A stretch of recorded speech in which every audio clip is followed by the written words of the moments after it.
Emmett Corcoran here, and I'm joined by Claire Kerrane today, TD for Sinn Féin for the Roscommon Galway constituency. Claire is seeking re-election in the 2024 general election on November 29th.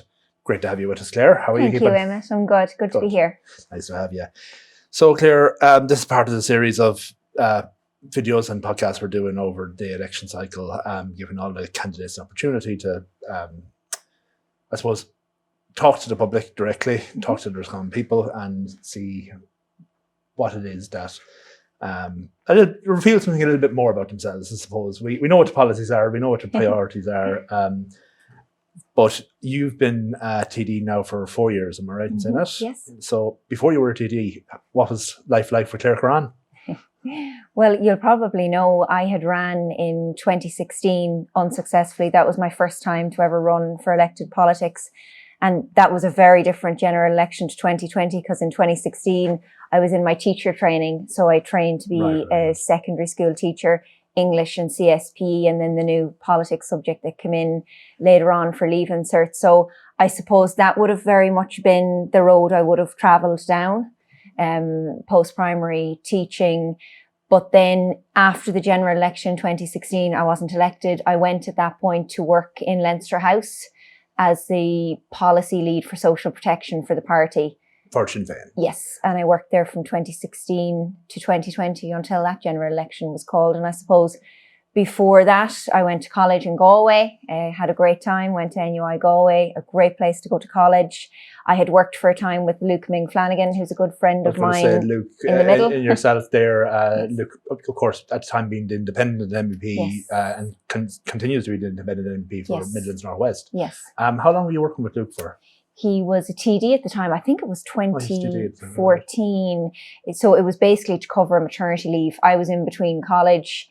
And I mean, I was a member of Sinn Féin at the time and he knew that, but we have a very good friendship over many years. So, and I suppose for me, that was brilliant, because when you're in the constituency office, you learn a lot. I was just going to say, having some experience in the constituency Yeah. offices myself over the years, it must have really shaped your political worldview. Yeah, it did. It did. And I mean, it was bang in the middle of Castlereagh, where his constituency office is, where I was working out of. And you're very much at the coalface when you're in a constituency office, because people are coming to you for help on various different things. So it's really stood to me coming in and into my own political arena and becoming a TD myself. That, and I think my time in Leinster House and the policy side of things, both really gave me a good standing, because I remember when I ran in 2020, a couple of people would have remarked that I was very young and that I lacked experience, but I definitely felt all of that had really helped me. And has helped me since 2020 now, being a TD. Yeah, and to that point, you are probably one of the youngest TDs to have been elected for Roscommon Galway. It's a hefty burden to bear, I suppose, for a whole generation. How have you found that has influenced your politics, and how do you think it will influence you if you're elected in the next term? Well, I'm 32 now, so not that young, really. I didn't ask, but you volunteered, that's fine. Yeah, because I think sometimes, well, it's funny, sometimes people will look at the leaflet and be like, and probably think you're, you know, some people have remarked, am I old enough to vote? Like, I'm not that young, so it's probably important to clarify that one. But no, I was Great young. compliment, by the way. I mean, I was in my 20s, I suppose, when I was elected. And I suppose being a woman was a big thing in County Roscommon, because we've only ever elected two. So that was a big thing. And then my age probably was a part of it as well. But that as well, I suppose it's your own life experience that determines a lot of who you are as a person. And I think that comes into whatever job or role you're doing in your life. I come from a farming background. That's definitely influenced me. And I think being the age I am, and your family and the people around you, all of that influences you as well. But I suppose as a younger person, you can reflect those views of young people, which isn't maybe always reflected in Dáil Éireann, because it is of an older age category, I suppose, probably 50s up. And that's probably the way it's been for a long time. So I was the youngest woman elected to Dáil Éireann in 2020, even though I wasn't that young. I mean, the youngest male was James O'Connor Fianna Fáil from down the south of the country. And he was only in his early 20s. But I mean, aside from that, the vast majority of TDs are on the other age side. The north side of 40. Yeah, that's a nice way of putting it, yes. And still very young at that, by the way. Yes. Just in terms then of, I suppose, your policy background there, you've worked in the policy department within Sinn Féin, you've worked with Lou Flanagan, you've been a TD for 4 years now in your own stead. One comment I think I passed in an radio interview on your own political journey has been that you certainly seem to have matured into the political role since being elected. I won't be forgetting the look of shock on your face in 2020 on the night of the election when you realised you had actually been elected a TD. What was that feeling like? Yeah, well, I suppose I went into 2020, obviously having been unsuccessful in 2016, and my whole idea was building the party and building the vote, and that was my intention. There was very little opportunity, for being honest about you taking a seat at that time. 100%. On the run into that election, it seemed like you again were part of building Sinn Féin, keeping the brand alive. Of course, that was the Sinn Féin, the general election where Sinn Féin had the Sinn Féin bounce. Do you feel like that influenced your vote at that time, or do you think there was more of a local reason why Sinn Féin took a seat at that time? I'd say there was a number of factors. I mean, I didn't think I would be elected, and that's the truth. There was the national bounce, which definitely would have helped. But I think also there was a feeling in Roscommon, Galway at the time to give somebody new a chance. And I suppose Sinn Féin this wouldn't be a stronghold area for our party and wasn't in 2020. So I think there was probably a number of factors. We ran a very good and positive campaign at the time. We got to as many doors as we could. And for me, that's the secret. It's as many doors as you can get to in that time period that gets you across the line and speaking to people and listening. So I think probably a number of elements came together that led to my election in 2020, which I certainly wasn't expecting. I remember waking up the day after polling and my little nephew Tig wasn't long born. He was only a month old, I think, at the time. And I remember not listening to any radio, no social media, nothing, going up to him and just spending the time with him. And then I think it was about lunchtime, I got a call to say I was doing okay, but I still didn't. But yeah, it was a huge shock. It still wasn't a certainty by any stretch of the imagination until right up until coming into the last count or two, if I recall. And two big independents as well, I should say, like Dennis Naughton with a long record and a very good track record, and then Michael Fitzmaurice as well. So I mean, when you've two big independents like that take such a large chunk of the vote, where that third seat at the time went was... And particularly that perceived protest or anti-government vote, which Sinn Féin would have been also in the market for in 2020. Correct. So here we are, 2024, almost 2025. The government almost made it a full 5 year term. And I always remember being at a conference some years ago and law professor quipping that nobody better tell the Taoiseach that it's actually 7 years in the Constitution to go over, or we'll never have a change of government. But so we're here now 4 years later. How does it feel to be probably the safest seat going into this election? Oh, I don't see that at all. No? I don't see that at all. No, I don't. I mean, there's huge competition, and in fairness, because Fianna Fáil and Fine Gael haven't held a seat here, Fine Gael since 2011, and Fianna Fáil, like, I'm very mindful that both parties are very much eyeing up a seat in Roscommon, Galway. Both want to get back, so there is pressure there. And of course, Michael Fitzmaurice is a stalwart now in our area, very much so. As an independent TD, I'd see his seat probably as safe, but no, I wouldn't read it that way for myself at all.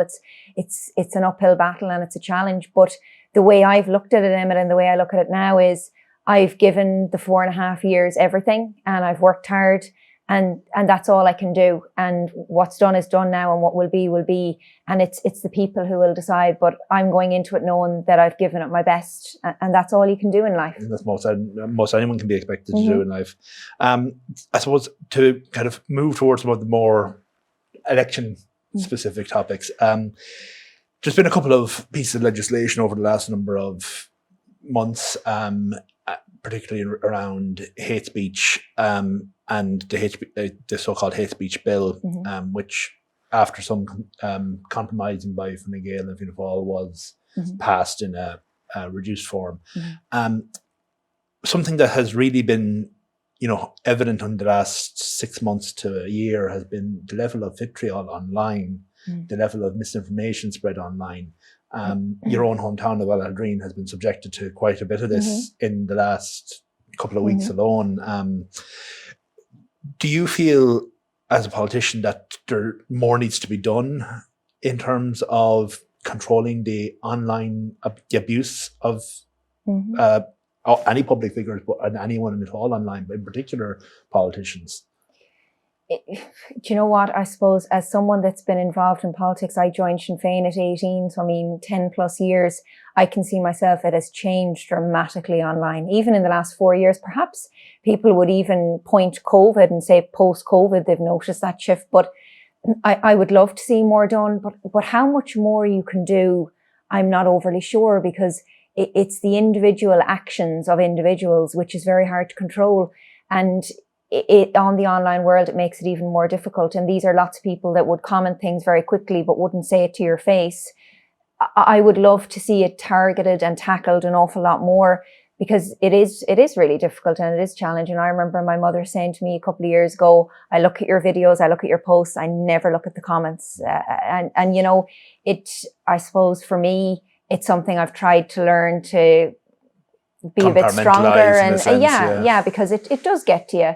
And I have found it hard at times. God, there was days there where you would get really nasty comments. I wouldn't be able to eat my dinner. I'd be sick to my stomach. So I have tried, and some would say I'm probably a bit too sensitive, but I have tried to build that strength, because you do have to have it.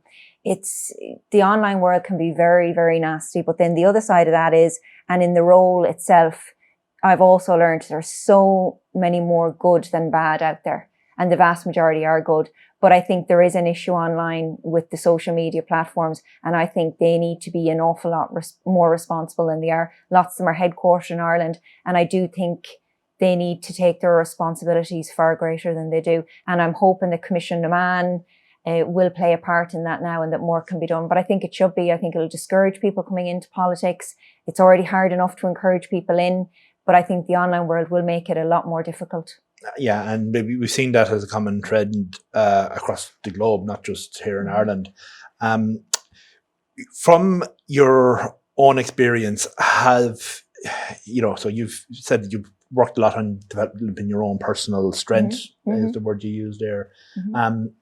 Do you feel like there are people in politics today who are getting out? We've seen huge numbers of resignations, particularly from the two main government parties in Fianna Fáil and Fine Gael. Do you feel like that factor of you're a constant target once you're in politics for online abuse, online scrutiny, do you think that's motivating a lot of people to get out of politics that would otherwise be good assets in politics? Or do you think the legislation in the hate speech legislation should have been more tactful in how it dealt with that particular issue? I'd say it's a factor for some people leaving, but then I also think, I'm hoping now for a second term in Dáil Éireann, but I don't see it as a career where you're there till you're 60, 70 and you just kind of hang on. I don't really like that. I would prefer that you do a few terms and then you let it for the next person coming up, and you allow others to come in with new ideas and a different perspective, especially our young people.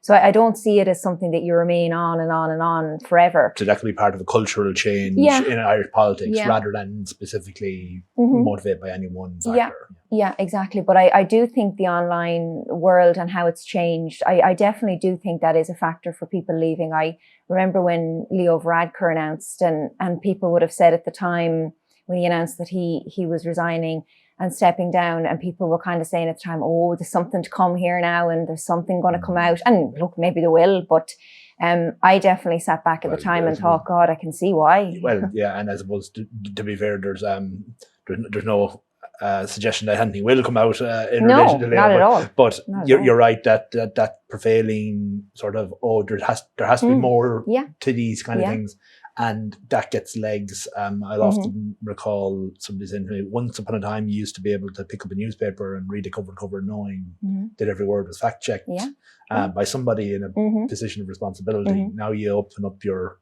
apps on your phone, and suddenly you're into a world of having to do your own fact checking. Just in terms of so we obviously have the general election coming up here.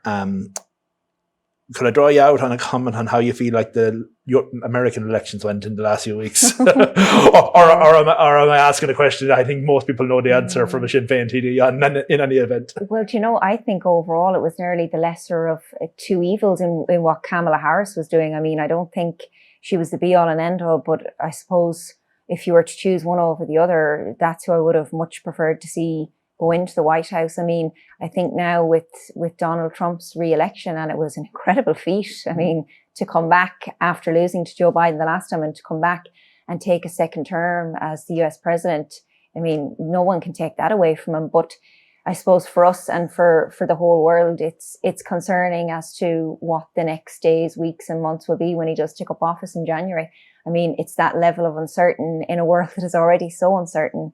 With so many problems and challenges and wars and everything else. But then again, some people, when I've said that to them, they've said, yeah, but there was no war when President Trump was in the White House. So, and then he makes claims in terms of being able to fix, I suppose, some of those elements in the world that have gone wrong and the war in Ukraine and all of that. So, I mean, you wait and see with bated breath almost, don't you?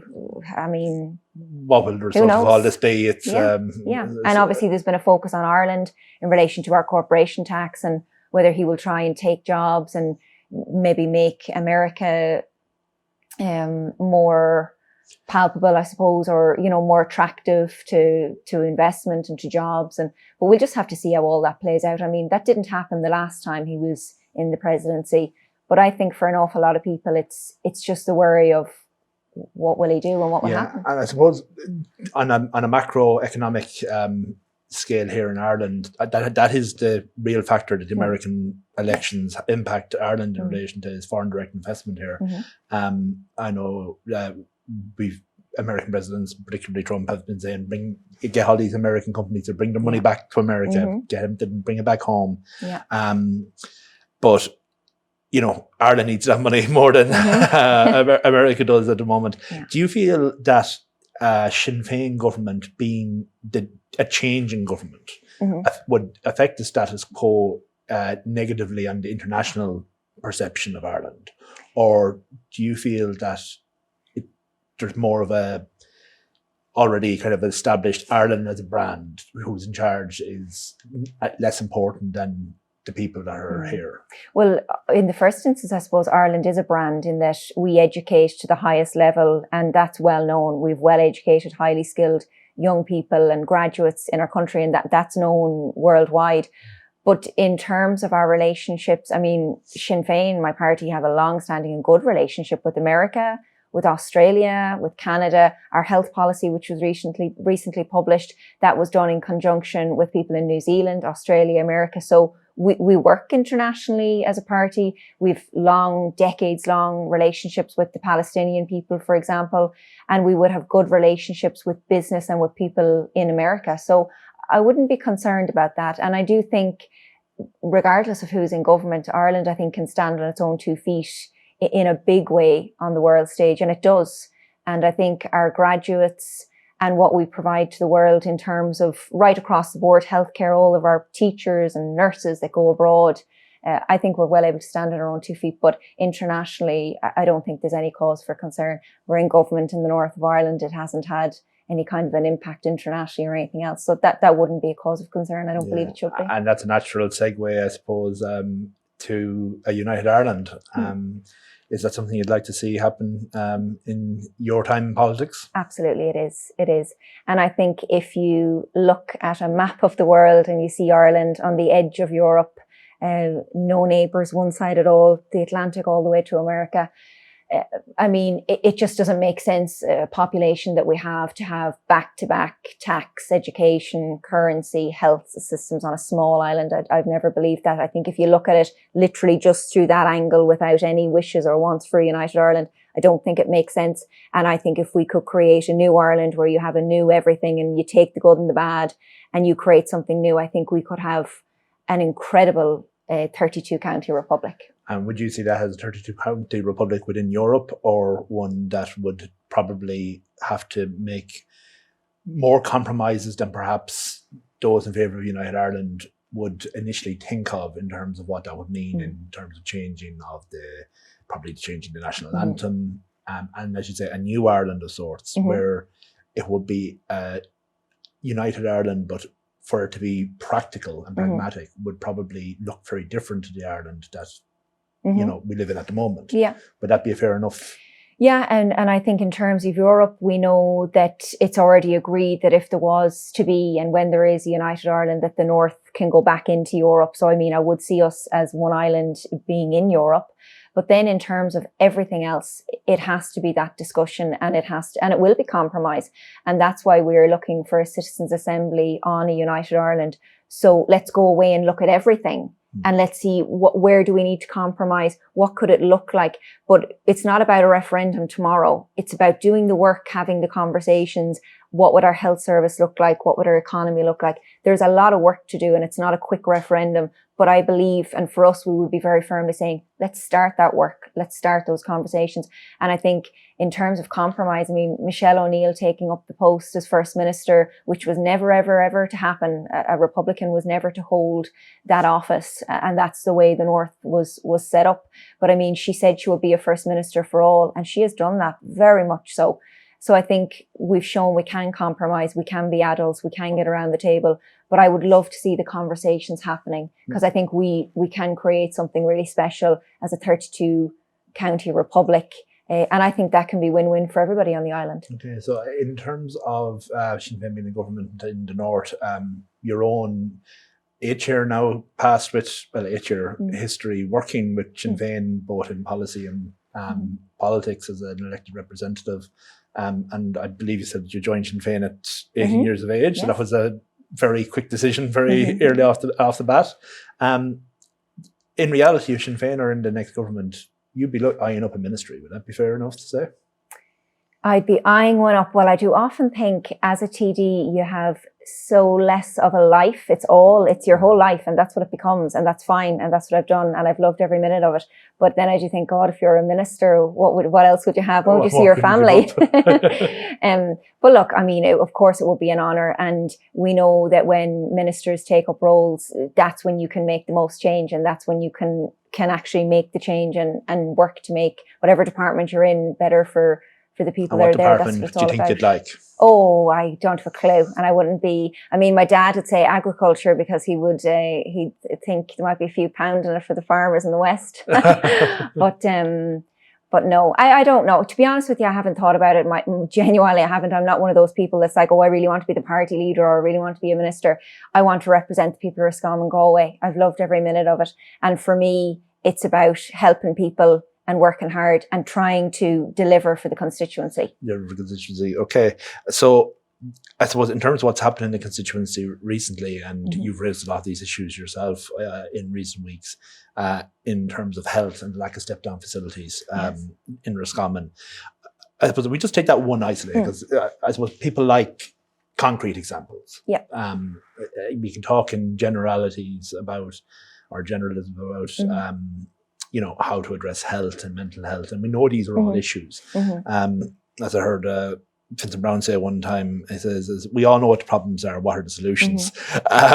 So in terms of that issue, well, first and foremost, what is the lack of step-down facilities? What does that mean for people in Roscommon? Yeah, so I'll tell you exactly how it came about. So I had 2 daughters. Their mother had a stroke, and she was getting all of the care. And in fairness, anyone that ever is in Roscommon Hospital that's in it for a stay or there for a while, they can never commend it enough. But the daughters came to me in terms of the mother was coming to her end of her time in Roscommon Hospital, and they only learnt then as a family that there was no nursing home that their mother could go into that would continue the rehab that she needed, walking and every kind of movement that she needed as she got her life back. And because a lot of people in general that have strokes, heart attacks, or even a fall, like an older person that would have a fall, the rehab element is really important to get you back on your feet, allow you to get home whenever that may be and continue living your life. But for them, they realised there was no nursing home. They were in the north of the county, so there was nothing at community level either. And there was no care that their mother could get at home, bar home care, but nothing rehab related, which is what she wanted. And they were afraid that once she left Roscommon Hospital, that she would regress because she wouldn't be getting that rehab help she needed. So that's where it's at. And I mean, I've said to the HSE, if we have not a single nursing home in the county providing rehab, we need to put something in the interim, whether it's in the community, whether it's when they go home, whether it's allowing people to use nursing homes. So in County Leitrim, for example, but they couldn't cross the border because Roscommon is Roscommon and look after Roscommon, and Leitrim likewise. So what I'd really like to see is that we allow that cross county until we establish something more firmly in our county. If we're talking about 32 county republic, we could start with a 26 county republic first and foremost. Yeah. And just to say, in their case, there would have been beds up the road in Leitrim, but they couldn't. They literally couldn't cross the border into Leitrim to access them. And Roscommon should have it. Like, we have an older population. And is it part of is that particular issue part of the overall lack of organisation, I suppose, within the HSE locally, or is that particular issue something that really does need to be addressed at a national level? Like, you know, I suppose the question being, is it a local or national issue? It appears to be a national policy that you can't cross boundaries. But is it unique to Roscommon? Is it something that there are nursing homes in Roscommon that would provide the service, but no one in the HSE has either sought the funding, or is it just lack of political willpower? That being one, again, concrete issue that you've been working on. Yeah. What are the causes of the symptoms that we're seeing there? Well, I had hoped to meet the HSE locally to discuss it and see what actually is the problem, but a meeting wasn't offered. And there's lots of changes going on with the regionalisation, and, you know, they're doing what they're doing. But I suppose whether it's nationally or locally, it needs to be looked at, and perhaps within the region, we will be allowed to move county that way. I don't know. It'll depend what it'll look like at the end. But locally, the HSE should be building in rehab into existing nursing homes, seeing where it can be done, or seeing where it can be done out of our primary care centres. So, for example, in Boyle, can they create that space where you go out to the home or you go into the community?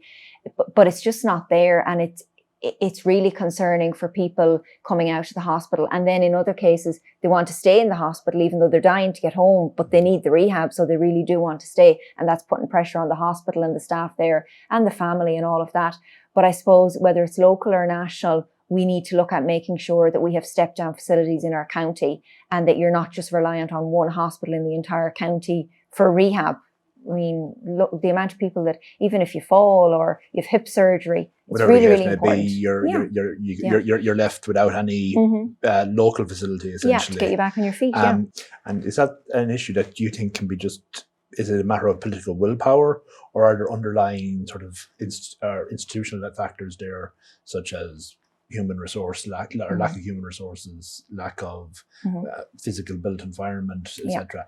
Where is it that I suppose the money needs to go along with the management to address those issues? And does Sinn Féin's health policy specifically tackle those? Yes, it does. It is extremely comprehensive. I think it's about 150 pages, and as I said, 350 proposals. It's a fully costed healthcare plan. But I suppose in terms of, I mean, I think it is will, but I think willpower and the will of the government of the day. I mean, there's very much a feeling of, health can't be fixed. It's a poison chalice and it can't be done. And I suppose the idea of us publishing that policy was to say, well, it can be fixed, and this is how we fix it, because we have to fix it. We're one of the richest countries in the world, and people can't get home care. They can't get a hospital bed. They can't see their GP. Like, these are basic things that we need in a state like our own one we don't have. So the healthcare policy is really important. And I think there is a part of will on the government to do these things. It's not a money issue. We've never been richer. We have huge surpluses.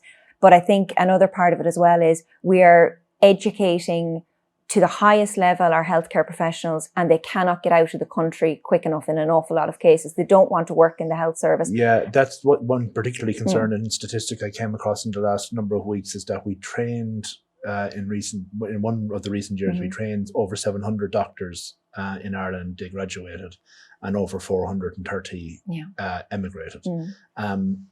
Is that something that you think could actually change under Sinn Féin, or is that just now the orthodoxy of healthcare training and provision in Ireland is that we train the best doctors and nurses in the world and export them. Yeah.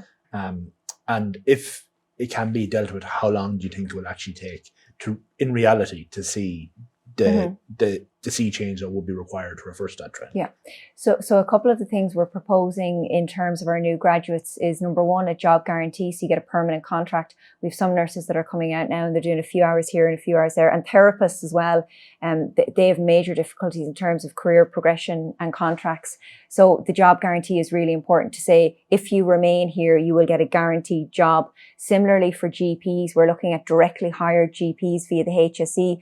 Very common in Europe. We're an outlier in terms of not having them. And that's a major issue because lots of people can't access their GP. They have to wait a long time. Someone I met yesterday actually was saying to me that the date for the GP that they got yesterday was January. And they're in a town in this county. I mean, it's out of this world. So if you train as a GP, you might not want to go and become self-employed and set up a clinic, which lots of them have to do. You may not want to become a business manager. You may not even have that background. It's hard enough to become a GP, let alone run a business. So the idea of the directly hired GPs is another part of our plan. But I think the job guarantee is really important. And I also think solving the issues in our health service to make it more attractive so people actually want to work in it. That's a huge part of the problem. And I think the 4 elective hospitals that we are committing to building, and they won't be children's hospital spec, they will be basic hospitals, but that will mean that all your hip surgeries, all of your day-to-day surgeries will be done in the elective hospital. So if you go and work there, you're not facing the emergency department, and that's freeing up capacity in both hospitals, and it's ensuring that if you need hip surgery, you go to the elective hospital and you get it done. And perhaps that will be a nicer environment for some people that don't want to be dealing in the emergency department and the real rush that is. Depending on who you are and what you want to do as a healthcare professional. What you want to do, I suppose everyone has to pick a speciality at some point in their profession. But it certainly has been one of the issues that Roscommon seems to have been plagued with in recent times, has been the lack of GP care and a situation that appears to be getting exponentially worse as opposed to better. It's interesting to see that Sinn Féin's policy is to go in directly employed GP route, and you raised some very valid points there about why maybe certain younger people and people that have been working as a doctor for a while don't want to have to set up their own business in order to be able to provide health services. Could you see that dual system? Because of course there will be a certain element of GPs that will want that. Does Sinn Féin's policy allow for a dual system? Yes, absolutely. As opposed to just one or the other? Yeah, no, absolutely. They will work, because you'll have those that will want to go and set up and do, and we have loads of GPs that already exist and do their own thing, and that's fine. Model, But so this you're not is suggesting to run to change the whole system, but specifically create a new model. No, this will run. Yeah, exactly.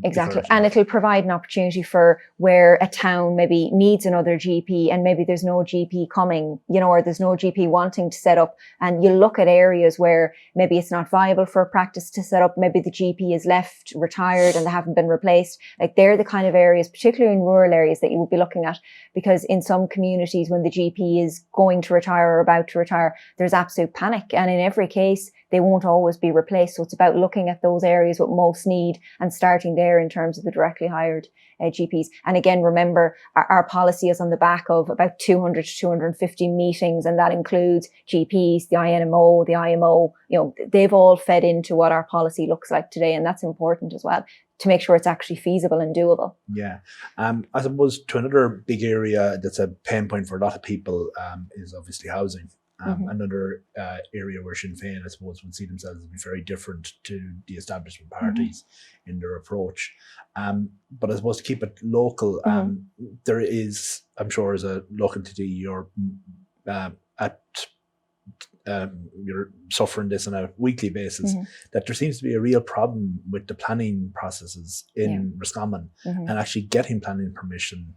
And even when you've gotten planning permission, commencing and getting building projects underway.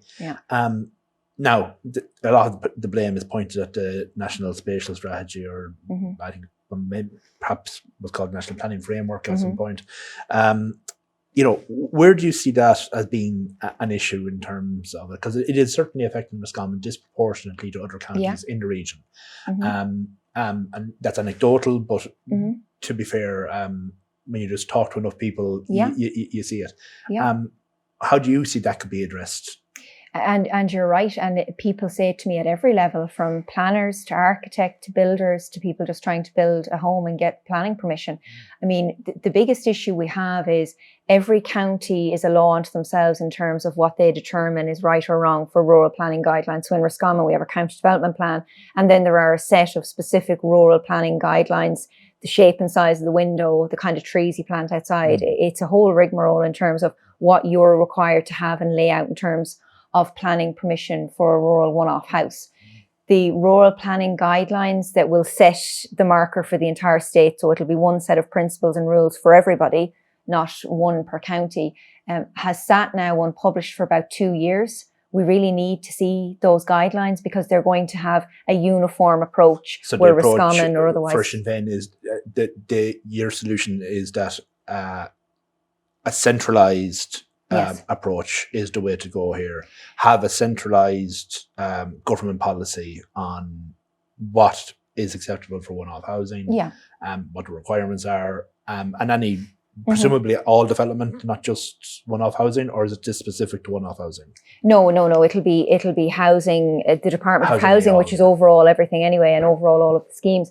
But for the rural housing, like, we need the guidelines that are uniform across the state. I mean, I've heard from people on the east side of the country that if you don't work within a certain limit, you can't build a house. Like, allowing local authorities to be a law unto themselves in terms of what they allow and don't allow, I don't think that's right. And there's been specific difficulties in County Roscommon. So I think the uniform approach is really important. But I also think we have to look at this through the lens of, if we don't want rural housing, then what are we saying to those communities, to the GA club, to the school? Like, we have to allow housing. And in fairness, some people sometimes say, oh, you can't be building a house here, there and everywhere. But like, that's not the case. Like, it's typically if you live on a farm and your family of land, or if you can buy a bit of land down the road and you want to remain within your own community. People aren't talking about building on the side or the height of a mountain in the middle of nowhere. That's not what people are looking at. And they're generally looking in areas where you already have the services. No one wants to live in the middle of nowhere. It's not a big crisis in terms of that. People are looking for planning permission in areas where there are already existing homes and, in a lot of cases, existing services. And if we want to have our rural communities into the future, sustain them, then we have to allow people to build their homes. Not everyone wants to live in an estate or in a town. So, we have to have a balanced and fair approach for people that want to live in the countryside. And Sinn Féin's policy and in terms of housing, infrastructure and planning allows for that flexibility there. That's part of housing plan, despite having, I suppose, a central approach.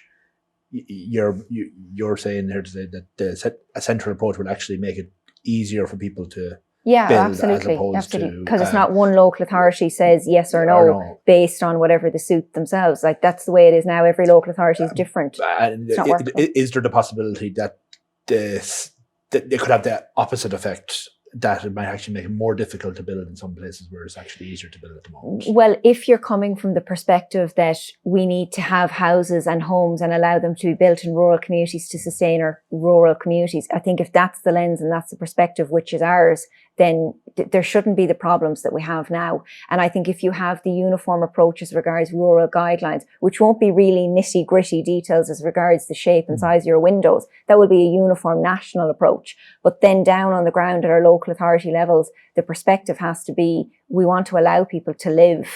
So in terms of the grant that's there, the two big issues I've come across is the finance at the start. So you have to have the 50 or 70,000 at the start to put it in, and then you get that at the end. That's a difficulty. Now, the government have said they will look at a loan and providing that finance up front, and then you get it at the end. That would actually be helpful.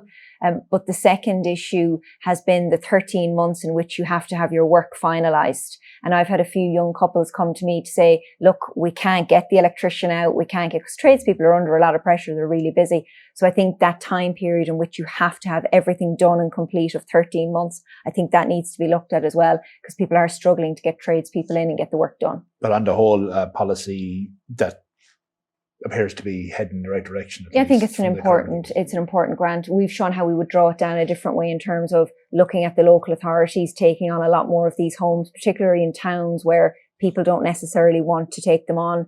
It'd only be an issue in certain areas, but in a lot of towns where buildings are lying vacant, we do want to see the local authorities taking more of a hands-on approach to those buildings. In actually getting involved. So look, to matters very local at the moment, and are going to be forming a lot of people's opinions in relation to how they're going to vote in this general election here.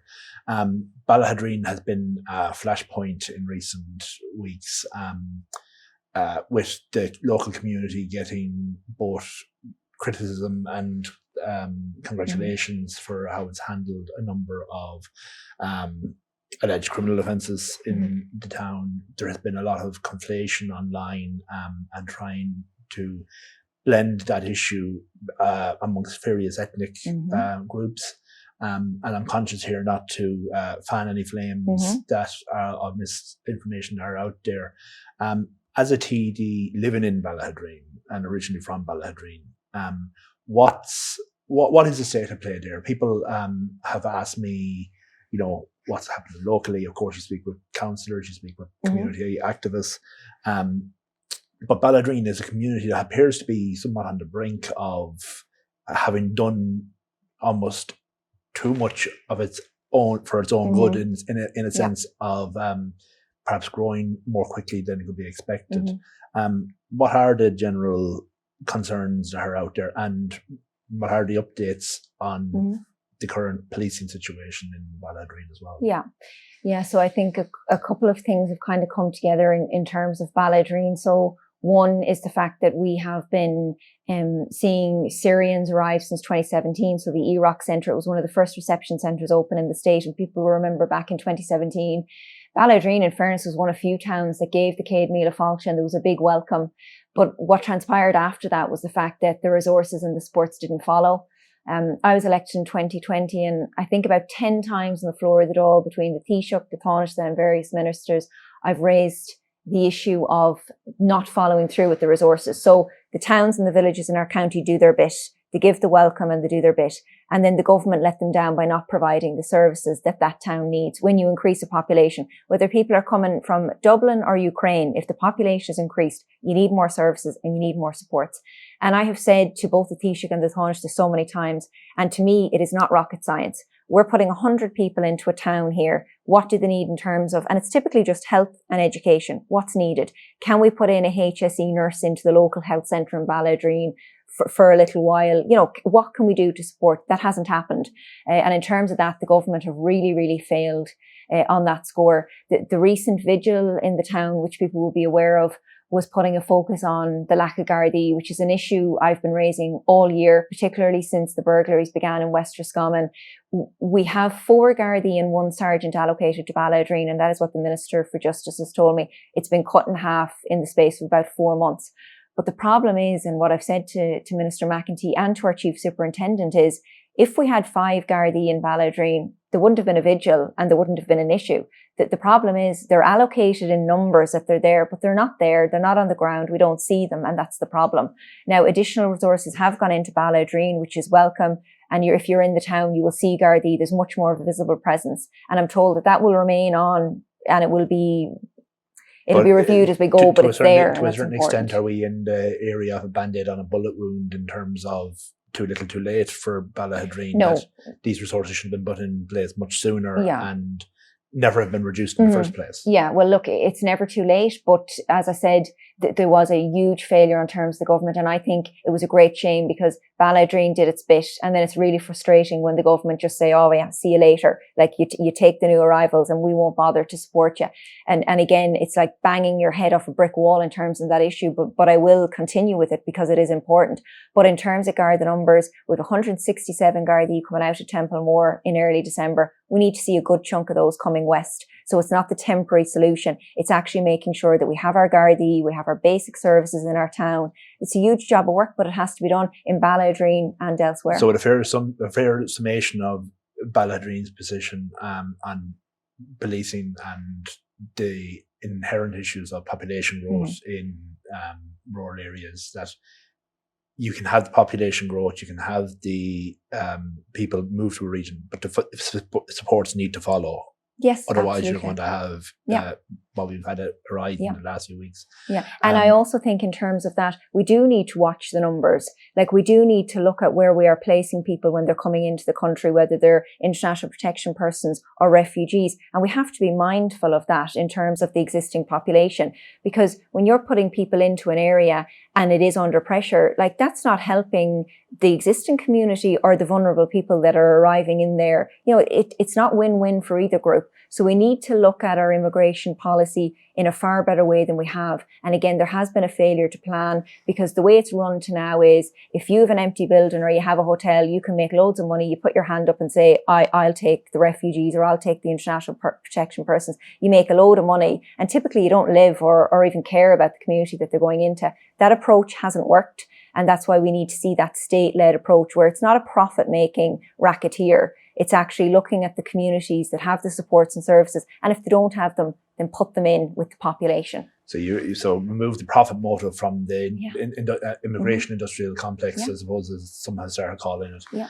Do you feel that'll be enough to start turning the tide on the particular issues that are developing socially in the country at the moment, where I suppose migrants are being blamed for a fair share of problems that they are not responsible for? Yeah, I mean, primarily health and housing, which have been an issue in the state for 10 plus years, long before the war in Ukraine. So yes, absolutely. I think we need to plan properly. I think we need to look at where we're putting people into communities. I think we need to put in the resources, and then the actual system that is in place for processing people needs to be ramped up, and it needs to be far more efficient. So if you have people coming in, they want to work, they want to contribute, they want to pay their taxes, great. And in lots of cases, we need them in our healthcare service and other sectors.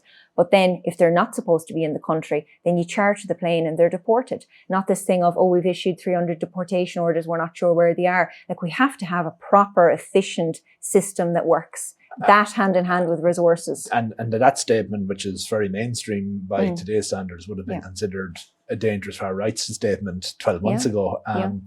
So do you feel like that is politics reassessing the national mood in terms of, you know, what you can and cannot say about immigration, or do you feel it's just a natural consequence of a system that was never going to work the way it was designed initially?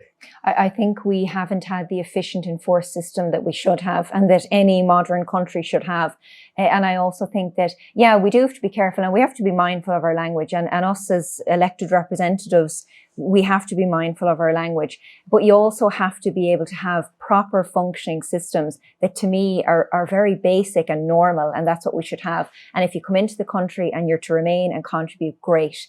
And if you're here and you're not supposed to be here, then you're sent home. And that will be the migration policy in most European countries. It will be fairly normal and fairly basic.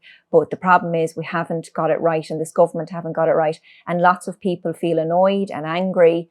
And there is a tension there in some communities that would have been totally avoided should the resources have followed and the government have played their part. But unfortunately, in a lot of cases, they haven't. Yeah. Well, Claire, thank you very much for coming in to us and taking part in the Roscommon People podcast. Thank you to everybody at home for listening in, watching, and hopefully reading a bit in the papers as well. Thank you.